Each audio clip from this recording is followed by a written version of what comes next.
this week we have Meta pushing for its super intelligence. We're also going to talk about Intel's Columbus, Ohio plant.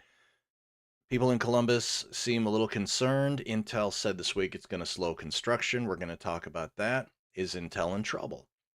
We'll also take a look at Nintendo's price hike, and we'll look at Xbox Game Pass revenue is long, and it's a little bit of news from Steam, and finally wrapping up with the latest on PlayStation and where they're going. So to start off, we want to talk a little bit about Zuckerberg detailing Meta's plan for self-improvement this week. It's a super intelligent AI. So he told investors that his research lab will focus on building AI models that can learn with minimal human impact.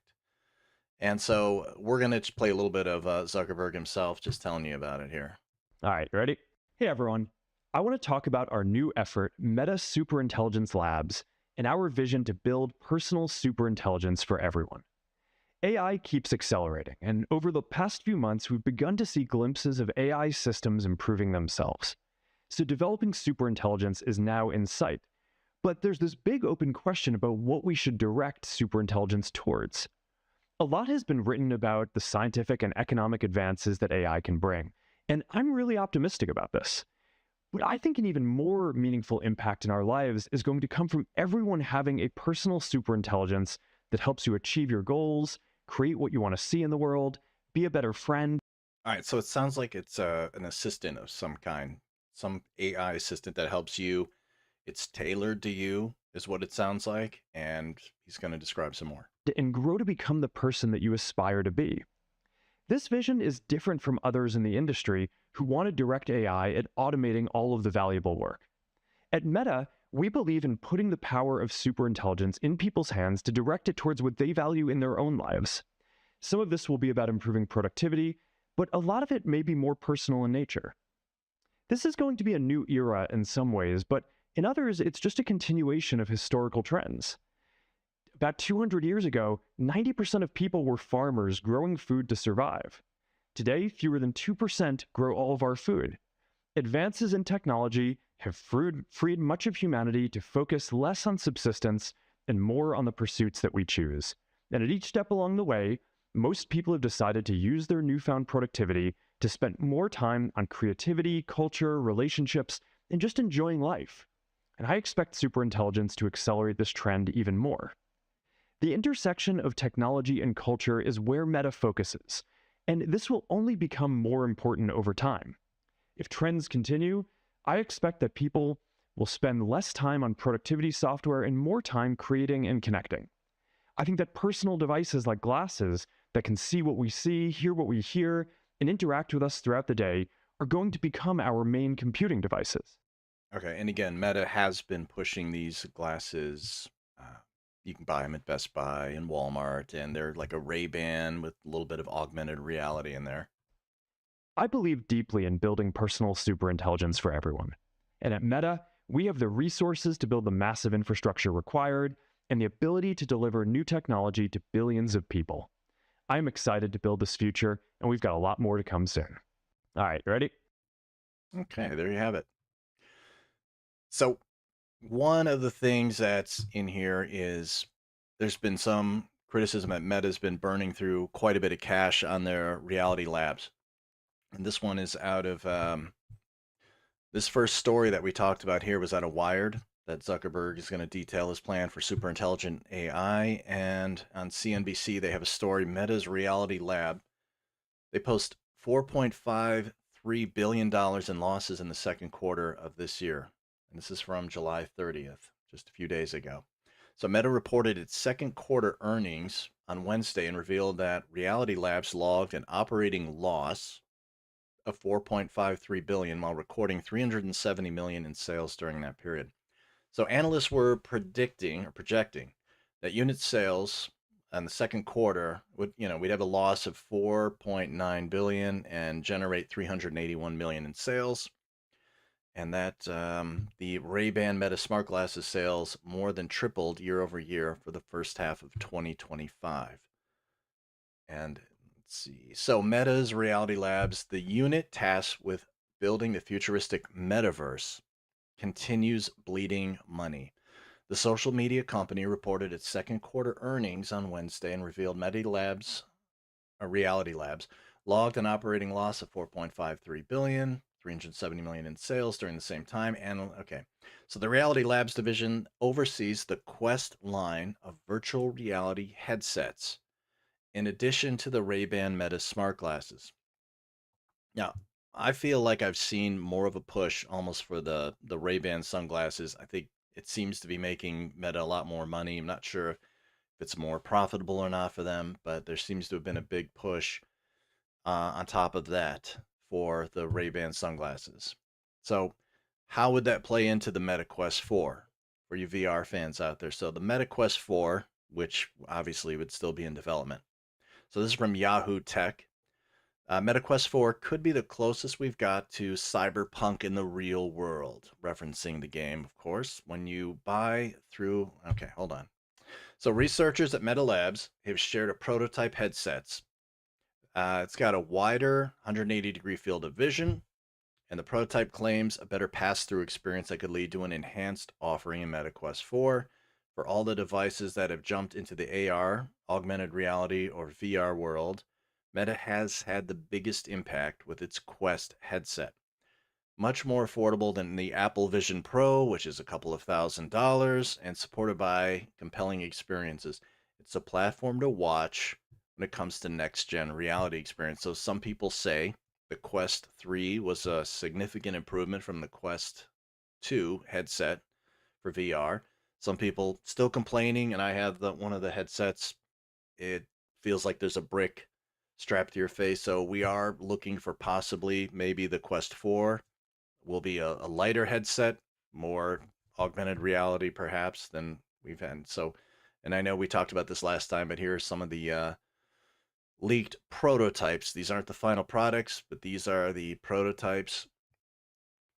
And you can see that it looks much lighter than the Quest 3 headset. And it also looks like perhaps the way this is laid out, it takes some of that pressure off your face where you don't feel like there's a brick tied to your face, and maybe they're altering that a little bit so it doesn't feel that way, which would maybe help VR a lot. A lot of people complain when I talk to people who are not into VR. It makes me motion sick. I feel queasy when I put it on. It makes me claustrophobic. It's too much of a hassle to put all of this gear on.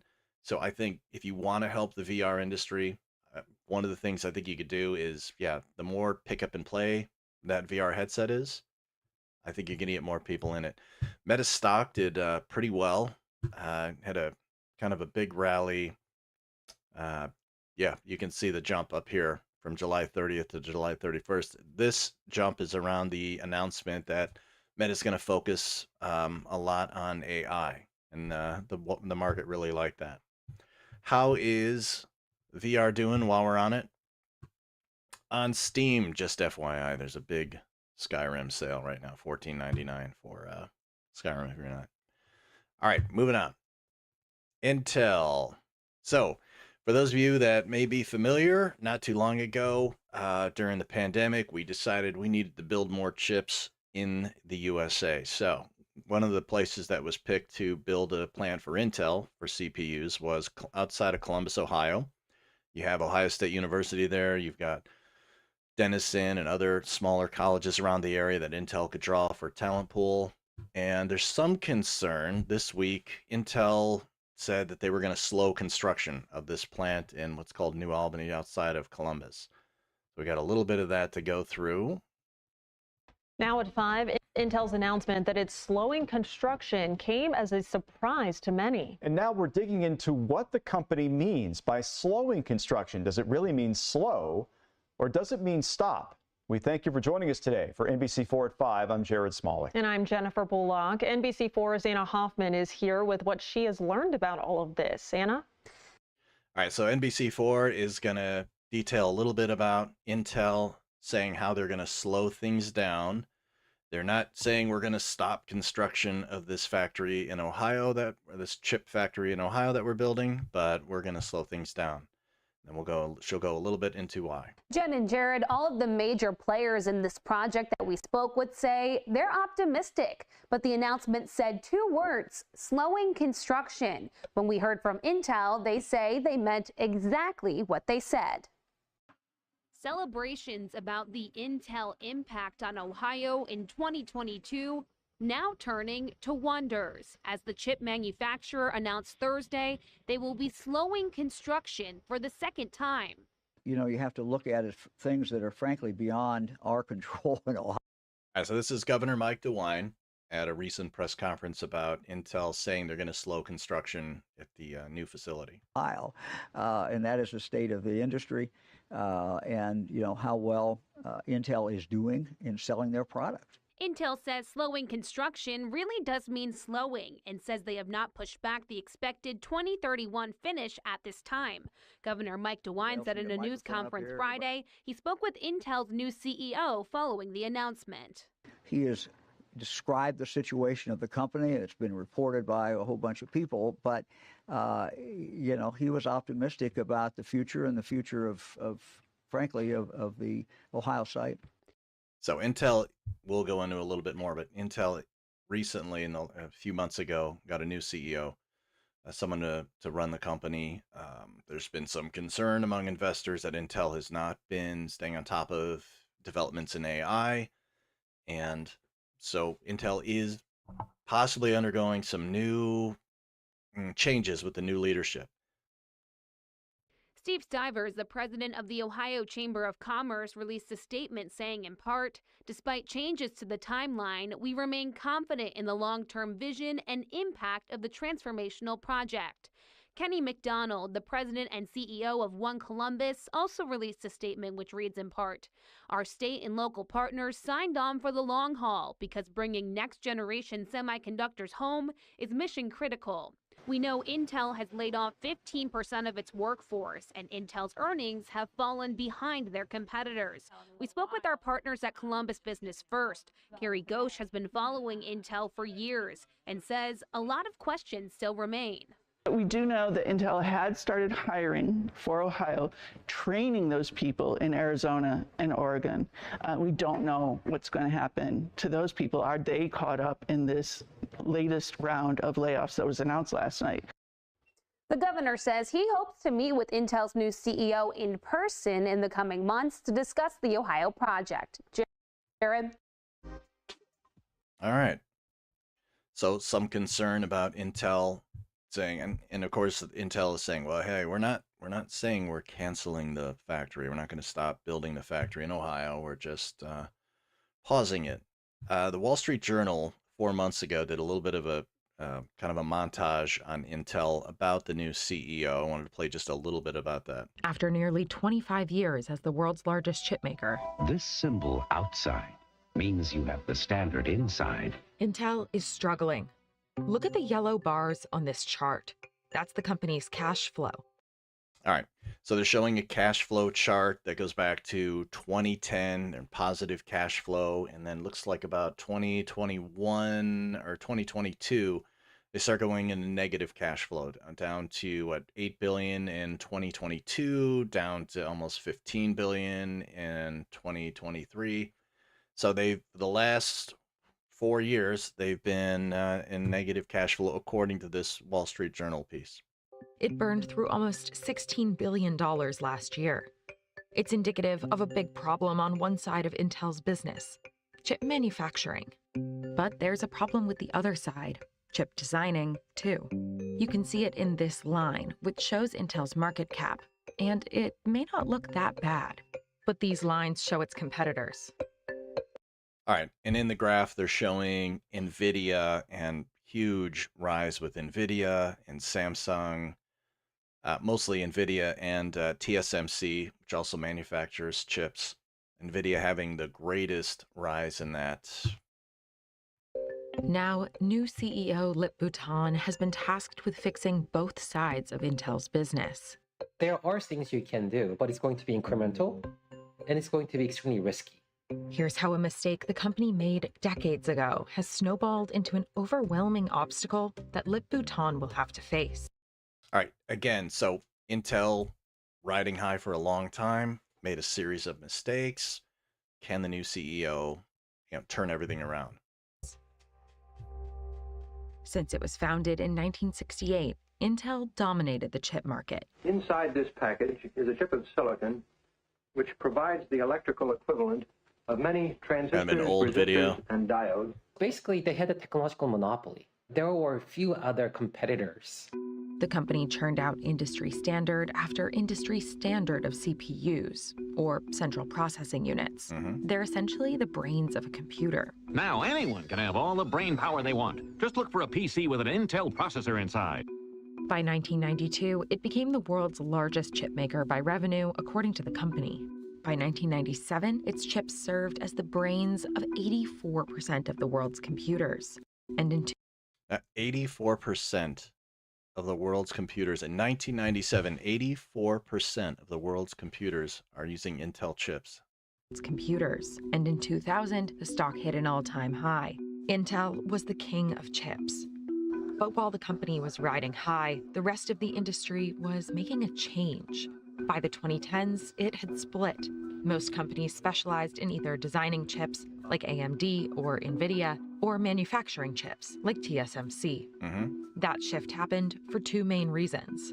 One is that as the manufacturing technology became increasingly sophisticated, the equipments needed to support that, to cut things that small, were costing $1-2 billion easily.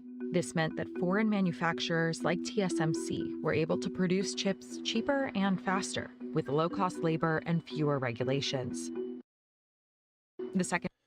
That's right. TSMC is one of the world's largest, and they can make chips that are a lot cheaper than what Intel can. And so that's been, you're the only kid on the block for a while, and then competition starts coming along. The second reason, Intel's development slowed down. Before, Intel was unquestionably number one, the power of their chips. So they were making things around 14 nanometers, but every year they were able to upgrade the technology every 18 months or so. But between 2014 and 2020, that cycle slowed down significantly, and TSMC and Samsung ended up catching up to them. By 2017, experts said that competitors' CPUs were less expensive and faster than Intel's. Yeah, and that's a huge problem. So Intel, again, was the company. And then you've got competitors over time. Technology evolves, and other companies find ways to make chips cheaper and better, and it gives Intel real competition. And in 2021, in the midst of the semiconductor shortage, global supply chain challenges, and associated rising costs faced by American families today. This guy, Intel CEO Pat Gelsinger, made two massive financial moves that are still weighing on the company today. Let's find out what they were. With funding committed from the CHIPS Act, Intel broke ground on two new factories in Arizona worth $20 billion. Officials thought that money attracts money.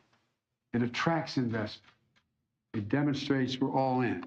The next year, it started building a mega site in Ohio, estimated to cost $100 billion. All right, and this is the one in Ohio that we just talked about in the news, that they're pausing or slowing construction down.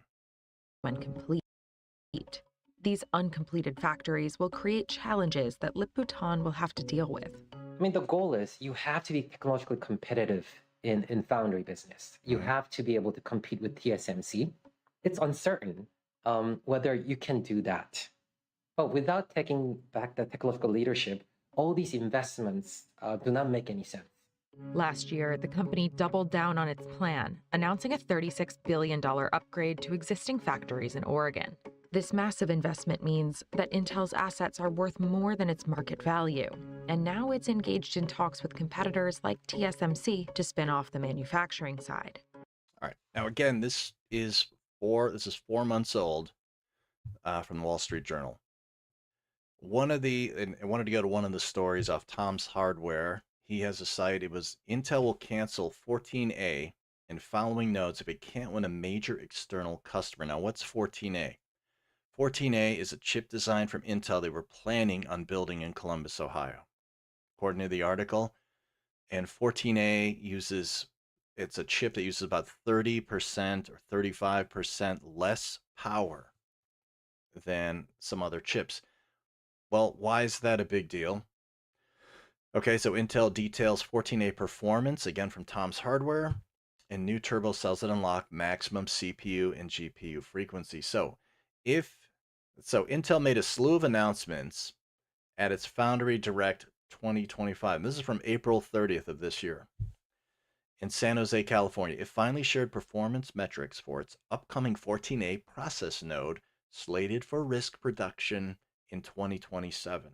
Now, touting headline improvements of up to a 35% reduction in power consumption, Intel also teased its new turbo cell tech, a customizable design approach geared to providable maximum CPU frequency and to boost performance for critical speed paths in GPUs, graphic processing units.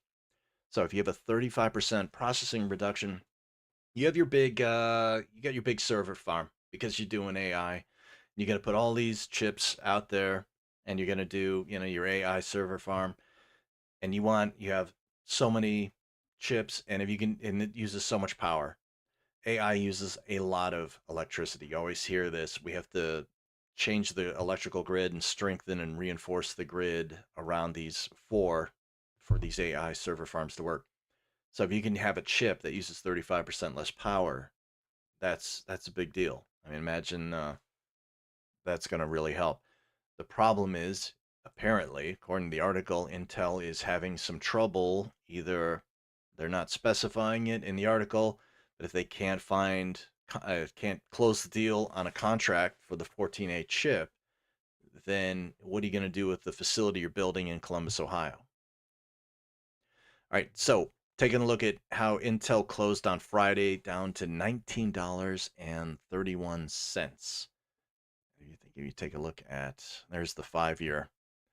So they were doing really well for a while there, and then they've been kind of a slow decline and closing at $19.31. So we'll keep an eye on Intel. We'll see how that goes. Maybe the new CEO can turn it around.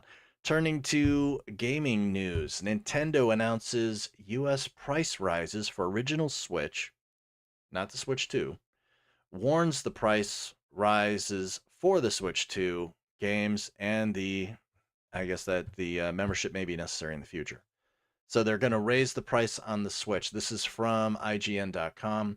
Nintendo has announced a range of price rises for various OG Switch products in the U.S. and warned price rises for the Switch 2 video games and the Nintendo Switch Online membership may be coming down the line. Now, the price rises, which are based on market conditions, Nintendo said, come into effect on August 3rd. However, they briefly kicked in at Target, as spotted by someone on X, Wario64. Assuming the new prices shown at Target are correct, they are as follows. So Nintendo price rises announced for August 1st, 2025. So the Switch, which usually goes for $299, they're going to raise it up to $339. The Nintendo Switch OLED, which is $349, is going up to $399. The Switch Lite is going from $199 to $229, and the I don't know about the Nintendo Sound Clock, it's going from $99 to $110. Joy-Cons are also going up from $94 to $100. That's not a huge jump, but the announcement comes a month after Nintendo signaled price rises in Canada, which were also based on market conditions. Nintendo has yet to go into further detail. In today's announcement, Nintendo said that the newly launched Switch 2 physical and digital Switch and Nintendo Switch 2 games, as well as Nintendo Switch Online membership, that's the NSO, will not be impacted by the impending price adjustment, although all models of the original Switch, the OG Switch, Switch Lite, Switch OLED are impacted. Certain Switch 2 accessories, select Amiibo, and the Nintendo Sound Clock, Alarmo, will see their prices go up. I don't know anyone that owns a Nintendo Sound Clock Alarmo, but I could be wrong. Maybe it's a huge seller out there. Let me know. In a post on its website, Nintendo issued the following statement. Pricing for the original Switch family of systems and products will change in the United States based on market conditions effective August 3rd, that's tomorrow, Monday, 2025. These include Nintendo Switch, OLED model, Nintendo Switch, Switch Lite, and select accessories. Other Nintendo products include certain Nintendo Switch accessories, and pricing for the Nintendo Switch 2 system, physical and digital Switch, and Nintendo Switch 2 games, as well as the Nintendo Switch Online membership, will remain unchanged at this time. However, please note that price adjustments may be necessary in the future. And then it says pricing information for the US can be found at nintendo.com US store. All right, so we'll keep an eye on that. We'll see if Nintendo's going to raise prices on that. I'm not sure. Switch 2, I've been noticing when I'm at Best Buy or Target or Walmart, they are in stock here in South Florida. I'm not sure where you live. If you're starting to see them in stock, they were nowhere to be found in any of the stores for the longest time. Every time I'm in the store and I see it, I see a couple of Switches in there, and I'm very tempted to get out the credit card and buy it, but I feel like I'm going to wait till Black Friday. Maybe there'll be a deal. All right, let's switch, continuing with gaming news in Steam. Last time we talked about Steam and credit card processors. That's still going. We can do a deep dive on that. There's been many gamers have been calling Visa and MasterCard to complain about shutting down Visa and MasterCard, saying there are different games they wanted Steam to pull from its platform, and Steam did so. And so this has been there's been a big hullabaloo. This is about a group called Collective Shout out of Australia, which was pushing Visa and MasterCard to pressure Steam to remove certain games from Steam's library. Along the lines of Steam, AMD, which AMD has, I'm not, I like AMD. The processor I'm using right now is an AMD. I don't have anything against Intel. I think AMD's come a long way. AMD CPUs surpass the 40% threshold in the latest Steam hardware survey. The RTX 5070 emerges as the most preferred GPU within the Blackwell series. So kind of a tie into Intel. Intel lead shrinks as gamers increasingly embrace AMD's 3DV cache CPUs. So the latest Steam hardware survey for July of 2025 suggests AMD's share of gaming CPUs has finally crossed the 40% mark. Now this means that roughly 4 in 10 Steam PC gamers now are running AMD CPUs. 4 in 10. And while this marks a new high for Team Red in the Steam user base, it also underscores the company's slow and steady gains. So to provide some context, Intel dominated the Steam gaming market with roughly 77% of gamers 5 years ago. But now Intel has since fallen below 60%. So AMD's rise could be attributed mainly to the popularity of its 3DV cache CPUs, including the Ryzen 7 it's the 9800 X3D, which have been well received by gamers and enthusiasts. The demand for high-performance CPUs, especially the X3D models, and competitive pricing seems to be chipping away at Intel's former advantage. This ties back in, you looked at Intel's stock price closing at $19 on Friday. They're having a lot of trouble, it seems, as a company lately. And this is more bad news for Intel. So this shift means that AMD now commands a larger share of PC gaming and the CPU market than it previously did. So I know plenty of people that will have, their quote-unquote gaming PC will also be the PC they run for their office, their small business, and it just happens to also run games. So you can do your spreadsheets, do your presentations, video conferencing, and then let's go on to Steam or Xbox Game Pass on PC. And speaking of Xbox Game Pass, this is from Pure Box. That last story was from Tom's Hardware again. We've been all over. Tom's Hardware has been all over it lately. Xbox Game Pass annual revenue nears $5 billion for the first time, says Microsoft CEO. This is from purexbox.com. And it's last week. We highlighted how Microsoft CEO has been discussing the recent layoffs at Xbox, stating how they'd been weighing heavily on him and that he expressed his sincere gratitude to those who have left. That's not to say Xbox hasn't enjoyed any success recently, though. And in a follow-up conference call after yesterday's Q4 earnings report for fiscal year 25, Nadella, the Microsoft CEO, pointed out some of the latest achievements for Microsoft's gaming division. You can see, here's a little bit of what he said. When it comes to gaming, we have 500 million monthly active users across platforms and devices. 500 million monthly active users.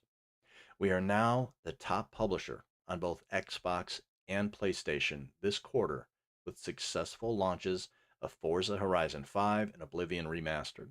The Call of Duty franchise has never been stronger. Over 50 million people played Black Ops 6. Total hours surpassed 2 billion. Minecraft saw record monthly active usage and revenue this quarter, thanks in large part to the success of the Minecraft movie. We have nearly 40 games in development, so much more to come. We surpassed over 500 million hours of gameplay streamed via the cloud this year, and Game Pass's annual revenue was nearly $5 billion for the first time.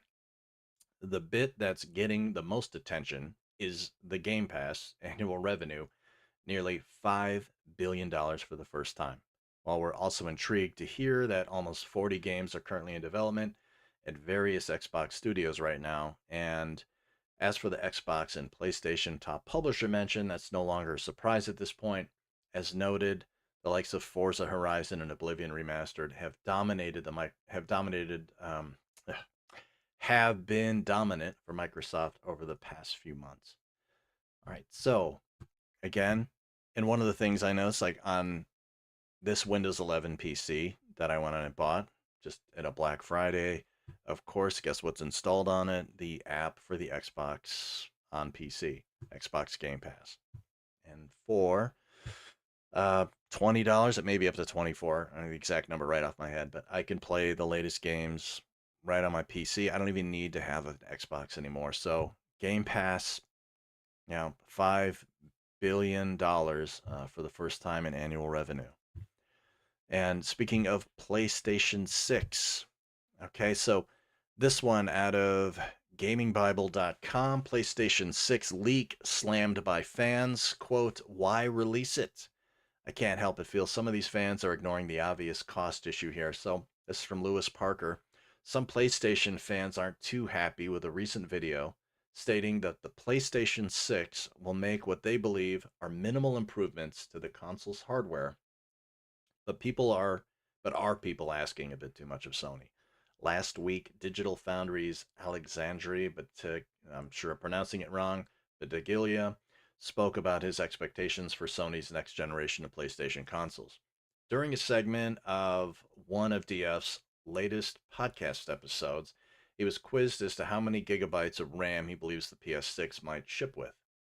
Quote, I think Sony, who's going to have a more traditional console where they have direct control over the operating system, direct control over the apps that are possibly run while the game is there, I think they're going to have a minimum of 24 gigabytes of RAM and maybe a maximum around 24. What they're doing already within that 16 is great, he continued, and they're going to need more for the potential on hardware machine learning they're going to do, but I think the rest of it, I think the modern textures are incredible, but there's only so much of the art assets we can throw in a game. All right. Further PlayStation news, all right, is the Steam Deck 2, and this is from techradar.com. The Steam Deck 2 and a home console are reportedly in the works, and Sony may be helping to turn the handheld into the portable PlayStation game device I really want. And please don't get any PS Portal ideas from Sony Valve. All right, so the Moore's Law is Dead Broken Silicon 319 podcast includes speculation about a Steam Deck successor and a Valve home console. So Valve is rumored to be working on both systems, and the console supposedly using AMD's upcoming Zen 6 APU. So the guest speculates that Sony's working closely with Valve for more deck verified PlayStation titles on Steam.